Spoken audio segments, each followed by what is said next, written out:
ఫ్యానుకు vote వేస్తేనే nominated పదవుల్లో నా అక్క చెల్లెమ్మలకు అగ్ర తాంబూలం ఇస్తూ 50% రిజర్వేషన్లతో నామినేషన్లో ఉన్న పనులు, నామినేషన్లో ఉన్న పదవులు అన్నీ కూడా నా అక్క చెల్లెమ్మలకు ఇచ్చే మహిళా సాధికారత ప్రభుత్వం.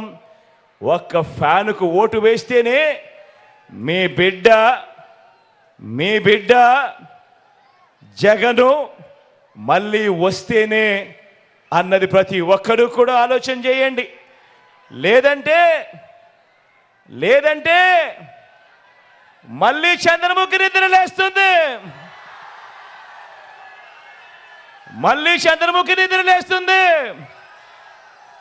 పసుపుపతి నిద్ర లేస్తాడు, వదల బొమ్మాలి వదల అంటాడు. అక్క చెల్లెమ్మలకు గుర్తుందా?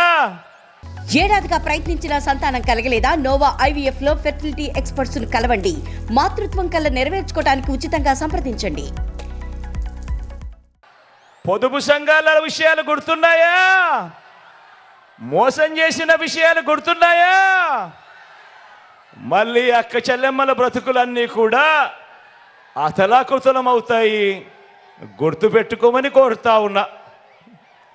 అందుకే ఓటు వేసే ముందు మీ కుటుంబంలో ఉన్న ప్రతి ఒక్కరూ కూడా ఆలోచన చేయండి. ఓటు వేసే ముందు ప్రతి ఒక్కరూ కూడా మీ పిల్లలతో ఆలోచన చేయండి, మీ భార్యలతో ఆలోచన చేయండి, మీ అవ్వ తాతలతో ఆలోచన చేయండి, మీ ఇంట్లో ఉన్న ఆడపడుచులందరితో కూడా ఆలోచన చేయండి. కూర్చొని 1కి 10 సార్లు ఆలోచన చేయండి. ఓటు వేసే ముందు ఎవరి వల్ల మంచి జరిగింది, ఎవరు ఉంటే మీ ఇంటికి మంచి జరుగుతుంది అన్న ఆలోచనతో ఓటు వేయండి అని మీ అందరితో కూడా కోరుతా ఉన్నా. అందుకే మళ్ళీ చెప్తా ఉన్నాను. అందుకే ఈసారి జరగబోయే ఎన్నికలు కేవలం ఎమ్మెల్యేలను, ఎంపీలను ఎన్నుకునే ఎన్నికలు కావు. వచ్చే 60 నెలలు అంటే వచ్చే 5 సంవత్సరాలు మీ జీవితాలను, మీ తలరాతలను మార్చేటివి ఈ ఎన్నికలు అన్నది ప్రతి ఒక్కరూ కూడా గుర్తుపెట్టుకోమని మీ అందరితో కూడా కోరుతా ఉన్నా.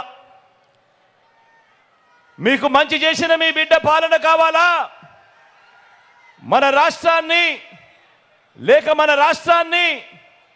తాను తన పెత్తందారులు అందరూ కలిసి